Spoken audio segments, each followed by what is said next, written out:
I feel like I've actually been talking about this particular podcast now for several weeks, and I believe I have. We started the Personalized Fitness Podcast to dispel the myths of health, fitness, and wellness. And a bunch of those myths really deal with not understanding things that we talk about commonly and we think we know. Sort of like I did one recently on cross-training. I talked about also pre-exhaustion. We've heard those words. We've used them. We don't really know what they are. And today deals with another commonly used term in the fitness world and commonly used words, but most people don't quite understand what they are. And so I actually brought a specialist in with me today. With me, we're talking with Dr. William Terry of the Connexus Clinic to decipher the difference between creatine and creatinine levels today on the Personalized Fitness Podcast. Hey, thank you so much for tuning in today and listening to the podcast. My name is Garrett Williamson. I'm president of Personalized Fitness and the host of the Personalized Fitness Podcast. Welcome to the show today. I also want to welcome right now my guest, Dr. William Terry of the Connexus Clinic. William, thank you so much for joining us today. It's my pleasure to be here. Thank you. Before we dive into this topic that we've had a lot of you ask about as far as creatine and creatinine, and William's going to clear this up for us today, but I want to let you know how to get in touch with the show.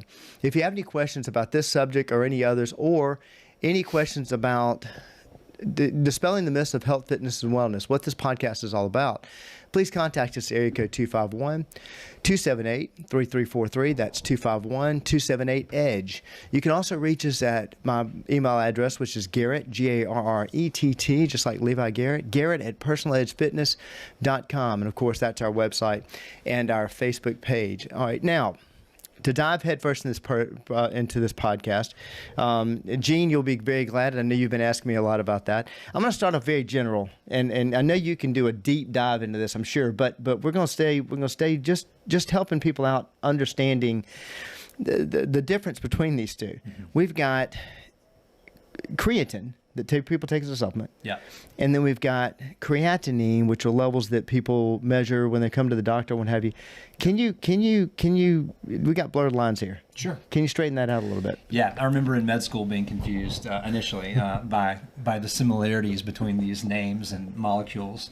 Creatinine is it's a muscle breakdown product that gets into your bloodstream naturally. It's not a bad thing. It's just something that is there. Right. We talk about the serum creatinine test, serum being blood test. Okay. Draw the blood, check the level. Way back when, nephrologists and researchers decided to look at creatinine in the blood as a surrogate marker for overall kidney function. Okay. There's a much more complicated way using mathematical algorithms and formulas to calculate. We're not doing any of that today. Put your protractors away. Yeah, exactly. You don't need your TI-82 here. But so instead of that, and to simplify things for clinical practice, they said, let's look at this marker, this mild muscle breakdown product marker, creatinine, and let's see if this semi-accurately parallels the equations that we use in the lab. And sure enough, it did. And it's a reliable marker for overall kidney filtration of the blood. Okay. As you guys know, the kidneys are the two organs deep in your back, which 25% of every heartbeat, of 25% of the blood from every heartbeat goes to your kidneys. Oh, wow. A quarter of all your cardiac output goes to your kidneys. Yeah. Wow. They're that important. They filter the blood. They take out impurities. They balance the acid base, all sorts of things, so many things.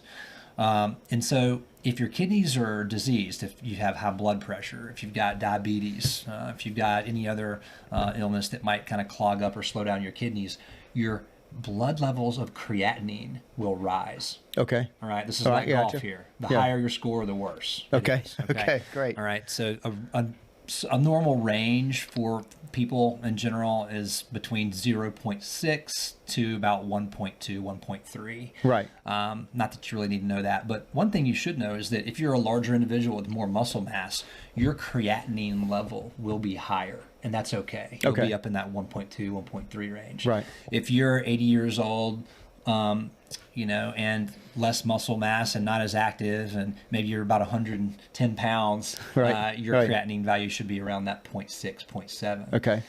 So conversely, if you don't have much muscle mass, if you're a little bit later in life, and you have a creatinine of 1.3, 1.4, high range of normal, that is actually a cause for concern, and you need to see a physician about possible, kidney issues at that point. And I actually, since you bring that up, because I just did a podcast on this recently, and I'm seeing high evidence of something I think that's being overlooked. I mean, obesity is our number one health problem, period. Sure.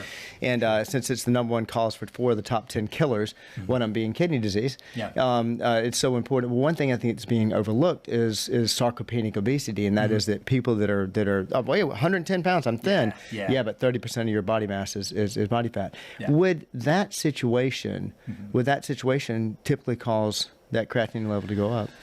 In the absence of other medical issues, just having a higher fat body percentage versus a lower muscle, no, it would not make the creatinine go up. Okay. It's really a muscle specific weight that affects the creatinine value. I got you. Okay, great question. No, I didn't know if it was directly tied to like body fat, but it's really it's tied a lot to muscle. It's tied a lot to the breakdown of muscle. It is, yeah. And there's just our muscles are always rebuilding and restructuring. Right. And so there's always going to be a little bit of creatinine in the system. And so that's why it's a great marker and widely used for So kidney I was about to jump in because you said one of my favorite things, and my listeners know this, and that is that you said that muscles are continually, they're always rebuilding, they're always and that doesn't change as the number changes on the calendar. Am I right? Sure. Yeah. Now he's a physician. You heard it from him. Okay. So they know I'm always beating that to death. Dr. Kenneth Cooper started that in '69, showing that you can regrow muscle at any age. Yeah. And that's something I beat to death. So it should not change. No, absolutely not. For a lot of people, it does for unfortunate, other health reasons. Exactly. Mostly diabetes, obesity, lack of a good regimen to sticking to. So. And if you're interested in that, stay tuned to the end. We're going to be talking about that a lot coming up in the next few podcasts. That's for sure. So, for sure. What would cause? So give me some ideas of things that would cause your creatinine levels to spike on abnormally. Sure. Yeah. The creatinine can be affected by many things. Okay. The most common thing. I'll take a personal example here. Can I give a personal story? Please go ahead. That's okay. So this is confessional also. Yeah, I'm a runner, and that's kind of how I achieve some physical health and a lot of mental health. And I've done a lot of running over the years. Right. The past few weeks, I've been a little bit out of routine, but the other day I went for about a 9-mile run with a close friend of mine one morning. It was fantastic. We didn't go particularly hard, but it was a little longer than I had for the past month or so. The next day I was a little bit sore. I had some labs scheduled to be drawn from me the next day. Without even thinking about it, I just got the labs drawn and followed up. And I looked at my serum creatinine value. Right. And it was at 1.3. Okay. Which, I'm kind of a skinny guy. I'm a bulky guy muscle-wise, although I think I'm fairly healthy. Yes. And I was a little concerned about that. I was thinking I'd be around a 0.9 or a 1.0. Right. And then I looked down a little further down, and we'll hit more of this later. There's another number called a CK that they looked at, and that number was up. Right. And then all of a sudden, the switch flipped in my mind, and I realized I ran 9 miles the other day. I was probably a little dehydrated when I got the lab test done. So that big story to say dehydration is one external factor that can cause the creatinine to go up simply because your blood's being a little more concentrated at that point, but also your kidneys love to be hydrated. All right. They are optimal. This. Yeah. Go ahead. They're That's optimal wonderful. when they have a lot of blood throughput. Right. And so if your serum volume is down, your intravascular volume is down, they're not going to get as much blood. And so that creatinine value will concentrate, and you'll see an elevation in that. So not only, well, of course, one thing I'm going to jump on, everybody knows I'm going to jump on, is because you mentioned hydration. Yeah. That's one of my favorite topics. Yeah. And so, as my wife says a lot of times when she's working with dogs and treating dogs, the solution to pollution is dilution. I love it. That's one of my favorite sayings. Fantastic. As a urologist, yeah. And so that's what he's saying. He's saying, making sure you're staying hydrated, and that's good. That's going to help the kidneys out, and they love that. So, and I didn't even have to, I always said everybody knows that I always try to work water into every podcast because it goes with everything that we do. Yeah. And you went ahead and done that for me. Check, done. We've got that taken care of. I appreciate it. And the other good example of that is, if you've got, the GI bug, if you've got a diarrheal illness, or if you're throwing up a lot, your creatinine would be elevated. Because that's one of the biggest forms of dehydration. I mean, when you're sick, at least. Yeah. And a lot of people just, for whatever reason, have gotten into a bad habit of not liking water. Right. It's just a bad habit that we've gotten into. Our culture sells us all sorts of other drinks. You know? Sure.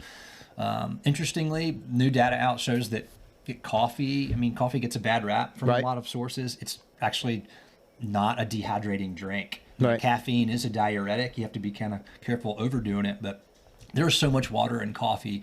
Studies show it's much better to drink coffee than nothing. Yeah, exactly. Yeah, exactly. I'll say agree. that. But I'll also follow that up with chase it with water. You know, flush it through, and you'll be fine. Well, you know, and it's funny you take we're going a little too far down this road, but I'm going to put a cap on that because whenever I'm talking about water, or asking people about how much water they're taking in, the first thing they'll tell me, well, I don't drink this. Well, hang on. All I asked about is how much water you're taking in. Yeah. And so I love your tip about coffee and as far as that, and also the fact that that's better than drinking nothing. Right. But going back to what you were talking about, your own personal story about your creatinine levels being elevated, because you've done that 9-mile run. Yes, you had dehydration, but you also had some muscle breakdown. Absolutely. That was also causing that to spike. Yeah. Which brings me to, because we've had some people that were worried about the creatinine levels, had some challenges with it, and they went and measured it.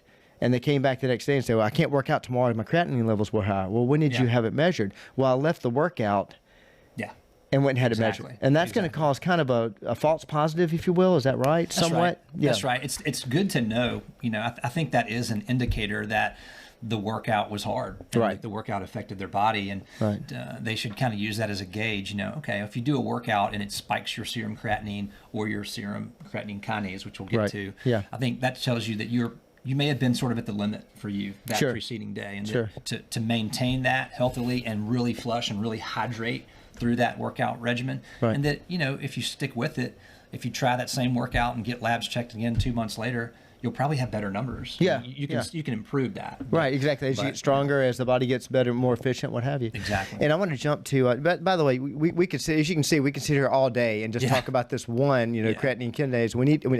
Creatinine. Yeah. We need to move on to the CK levels. Yeah. But I'll remind you, if you have any questions about this, please feel free to reach out to the show at 251-278-3343, and also you can contact me via our website, personalizedfitness.com. We're also going to share. We have on our Facebook page, we have Dr. Terry's contact information, and we're going to share it also at the end of the show.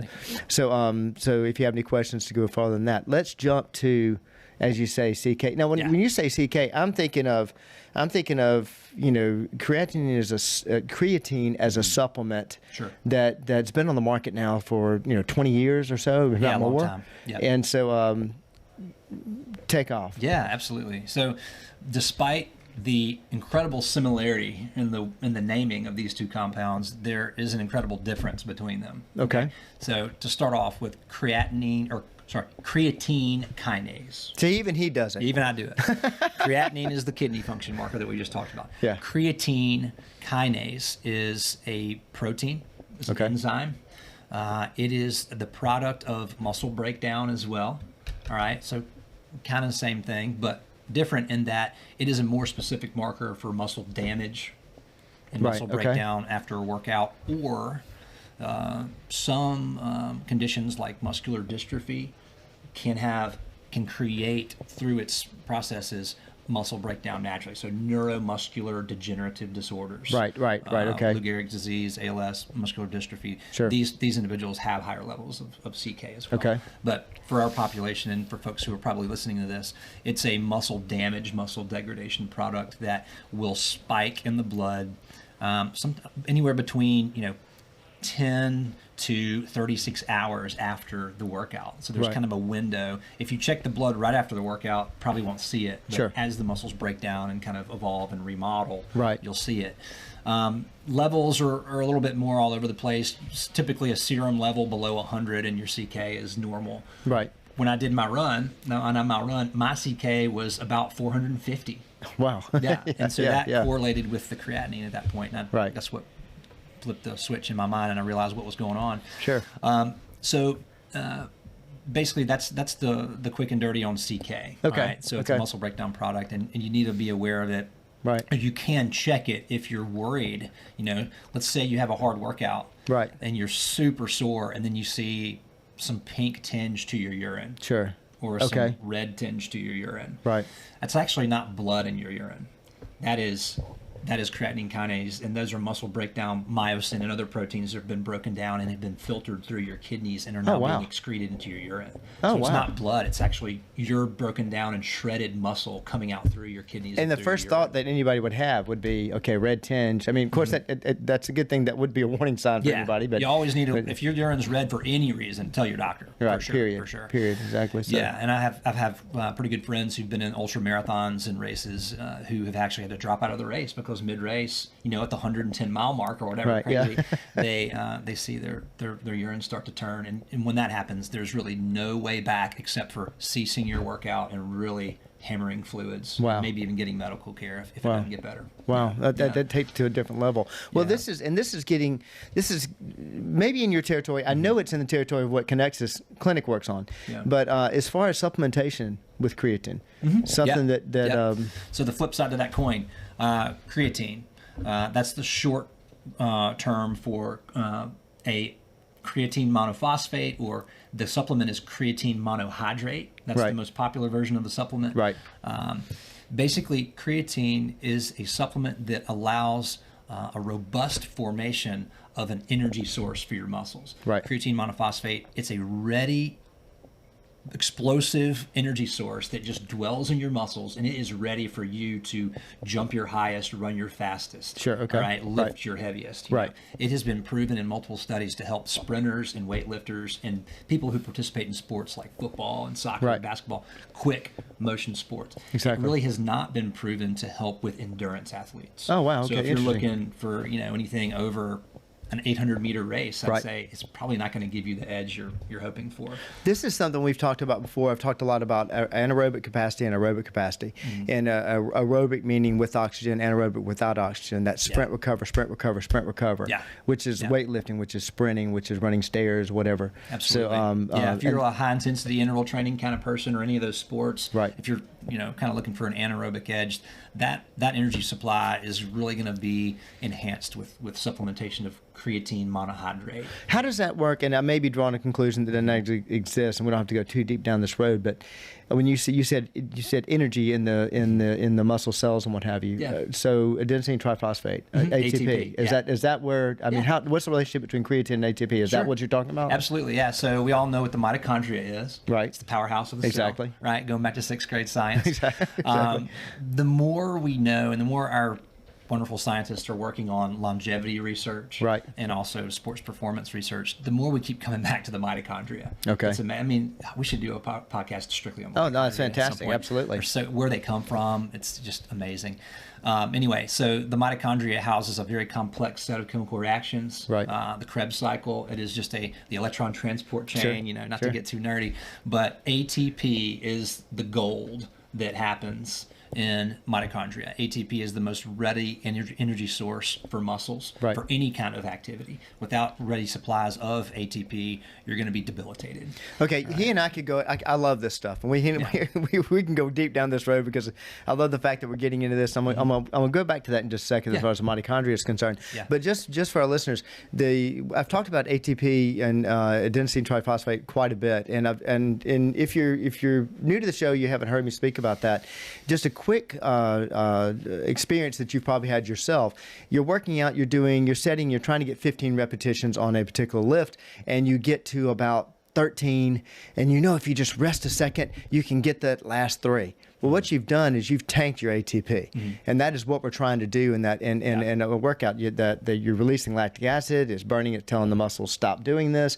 At that point, I always tell my clients stop. Stop. That's what we're trying to do. We're trying to deplete it. We want to give it about 30 seconds or so. You can correct me on that to replenish and then hit it again. But that's what you're experiencing. So you've actually experienced an ATP drop, what have you, when you do that. That's right. So the creatine phosphorylation is not quite as great as the ATP. Right. There's something magical about connecting a phosphorus group or a phosphate group to the molecules of ADP or creatine, and that's a storage of energy. And when you cleave the phos molecule, then the energy is released. That's what your muscle is using. Right. So ATP is the best. The creatine version of that is sort of second or third best, but it's still great to have around. Right. And the higher the levels of creatine in your mitochondria and in your cells, the better you can be during that 30-second break of reforming, rephosphorylating, and recovering. And they don't have ATP on the shelf. Exactly. So that's not what we haven't figured out that yet. But it's the same kind of reaction. It's just, you can actually cleave a phosphomoiety off of an ADP as well. You can do that twice to the ATP molecule. Okay. I think, correct me, I might have to double check. I think you can just do it once to the creatine version of the molecule. So as far as rule of thumb, in general, creatine supplementation is something that you would? I would recommend it. Okay. As a urologist, I'm not a deep expert in this area. I understand. But I'm an MD. I went through all the biochem and all this stuff. I'm an athlete, and I'm a nerd, and I've been researching a lot on it. So my opinion, looking at the data, there's multiple peer-reviewed studies out there with 5 and 8 years of data on people using creatine monohydrate. There have been no heart problems reported with any regularity. There's been no diabetes problems, no kidney function problems, no liver function problems, all these kind of worries that were out there back when I was in high school around 1999, 2000. People were using it and then they kind of stopped using it because there was uncertainty. But, if you go to any nutritionist or sports nutritionist especially, they'll say, like, this stuff is safe. You can expect to gain a little weight on it. Right. And that weight is water weight. Right. Okay. It helps your cells hydrate better as well. Right. Which is actually really great. Period. We want for a lot that. of reasons. Yeah. We want that. Yeah. It's not fat. It's not even muscle weight. It's really just fluid weight. There's a common saying about this, and it's true, and that is that sort of like the solution to pollution is dilution, and that is thinner people have more water in their cells. Have more hydrated cells as far as that goes. Yeah. But I tell you, and you said something like I said, I want to get back to the mitochondria, but not really deep into that. Why am I speaking to Dr. Terry besides being quite a friends for a long time, but and a urologist, but why he's interested in this and why, like he says, he's a nerd about this. Yeah. It's the Connexus Clinic. Tell us a little bit about that. Yeah, so we're here at the Connexus Clinic, and I'm still a full-time urologist. And I love that. I always will be. Doing medicine and clinic and surgery and urology is, my passion, and I love that. But I had an opportunity to, with a partner, business partner of mine, to start the Connexus Clinic, and our primary focus is to help people develop a deep, durable health that helps get them to achieve, helps enable them to achieve their goals. Helps enable them to create the form, the fitness, and the function that they want to carry through their lives. We want to have people in their 60s, 70s, and 80s doing things that they never thought they could do. Absolutely. We want people in their 30s and 40s and 50s to be building muscle and building functions that they can maintain through those later years. Absolutely. We love the idea of not just lifespan, but something we call health span. That's a term out there. We didn't coin the term, but we love using it because it just makes sense. We want to provide true health maintenance, health care, as opposed to just disease care. Right, exactly. So all these little buzz terms and buzz phrases, but we want to provide services and insight and protocols to help people just be the best they can be, basically. The little that I've talked to you and read about the Connexus Clinic, I mean, it's all about longevity. Yeah. It's all about quality and longevity. A lot of that, yeah. And when you said health span is your term, we use one, and ours is level of wellness.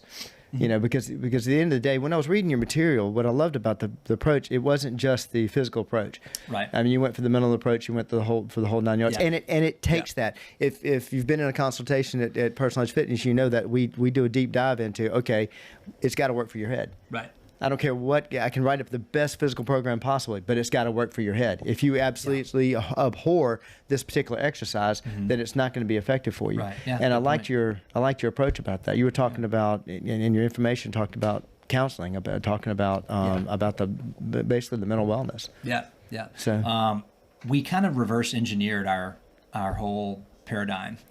As a urologist, I'm very concerned with men's health. Right. Sexual health in particular. I understand. I see a lot of guys who have problems and experience setbacks in that area. Right. And it's very frustrating for them.